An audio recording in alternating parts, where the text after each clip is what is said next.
हरे कृष्ण, राधे राधे। आप सभी भाई बहन को शीतला सप्तमी की ढेर सारी शुभकामनाएं। आपके घर में माँ जगत जननी जगदम्बा का आशीर्वाद सदैव बना रहे। शीतला माता की कृपा से आपके घर में सुख हो, शांति हो, समृद्धि हो, रोग और कष्ट से मुक्ति मिले। शीतला सप्तमी का पावन पर्व हर साल चैत्र माह के कृष्ण पक्ष की सप्तमी को मनाया जाता है और इस साल ये तिथि 10 मार्च 2026 को पड़ी है। यहाँ आज आप जानेंगे शीतला सप्तमी की पूजा विधि, मुहूर्त, मंत्र तथा कथा। जो भी व्यक्ति इन सभी कथाओं को सुनते हैं और शीतला सप्तमी का व्रत करते हैं, उनकी सभी मनोकामना पूरी होती है। तो सबसे पहले जानेंगे शीतला सप्तमी का महत्व, उसके बाद समय, फिर कथा। शीतला सप्तमी का त्योहार इस साल 10 मार्च मंगलवार को मनाया जाएगा। इसे बसौड़ा पूजा के नाम से भी जाना जाता है।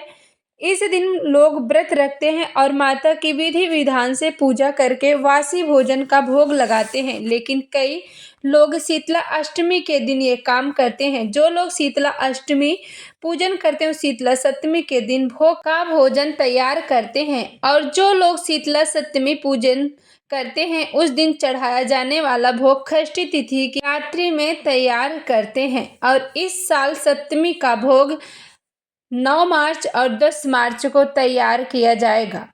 दरअसल शीतला सप्तमी और अष्टमी के दिन माता शीतला को बासी यानी ठंडे भोजन का भोग लगाने की परंपरा है। इसी कारण से इस भोग को एक दिन पहले बना लिया जाता है। शीतला माता को मुख्य रूप से चावल और घी का भोग लगाया जाता है।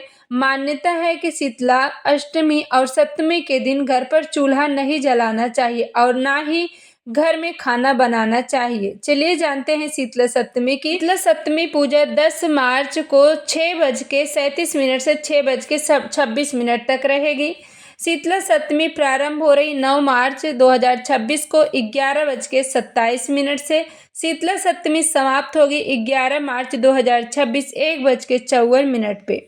शीतला माता की पूजा विधि है। रोली मोली आम के पत्ते, जल का कलश, चावल, हल्दी, फूल, वस्त्र, एक दीपक, होली वाली बटकुले की माला, सिक्के, नीम और भोग की चीजें। और जो भी आपके घर में जिस हिसाब से बताया जाता हो, आप उस हिसाब से सामग्री को रखिएगा। इस तरह से शीतला माता की पूजा की जाती है। अब हम चलते हैं शीतला सप्तमी की पावन पवित्र कथा की तरफ। शीतला सप्तमी की प्रसिद्ध कथा के अनुसार एक समय की बात है, एक दिन शीतला सप्तमी पर एक बुढ़िया माई और उनकी 2 बहुओं ने व्रत रखा।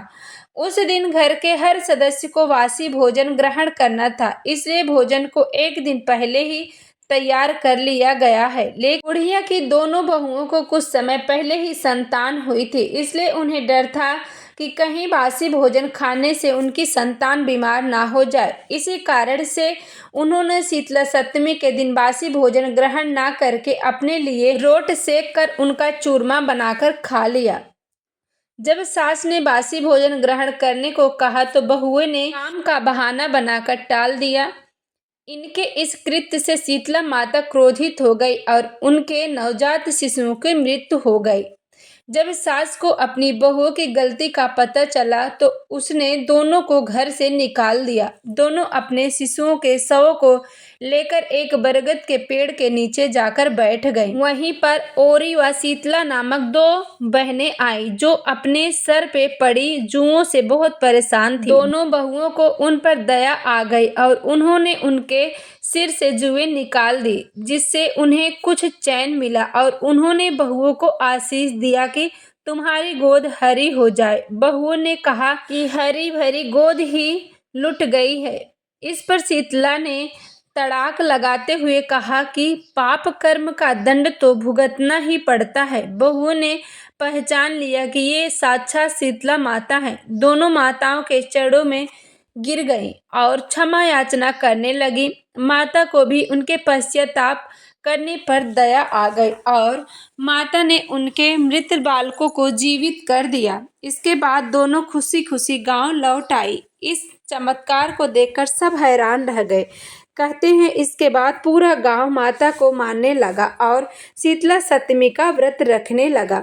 शीतला सप्तमी के दिन व्रती को सुबह जल्दी उठकर स्नान और ठंडे पानी से स्नान करना चाहिए। इसके बाद व्रत का संकल्प लेकर विधि विधान से शीतला माता की पूजा करनी चाहिए। पूजा के समय शीतला सप्तमी की कथा भी अवश्य सुने, माता की आरती करे, रात्रि में माता का जागरण करे।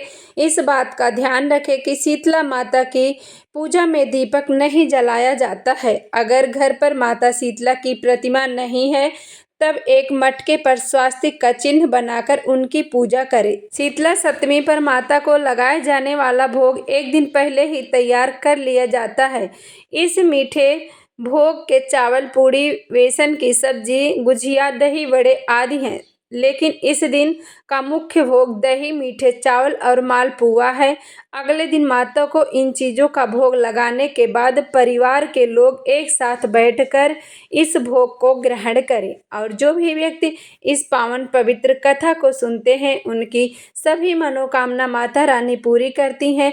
उनके घर में सुख, शांति, समृद्धि बनी रहती है। कथा सुनने के बाद कमेंट में जय माता दी जरूर लिखें। चैनल को सब्सक्राइब करें और इस वीडियो को ज़्यादा से ज़्यादा शेयर कर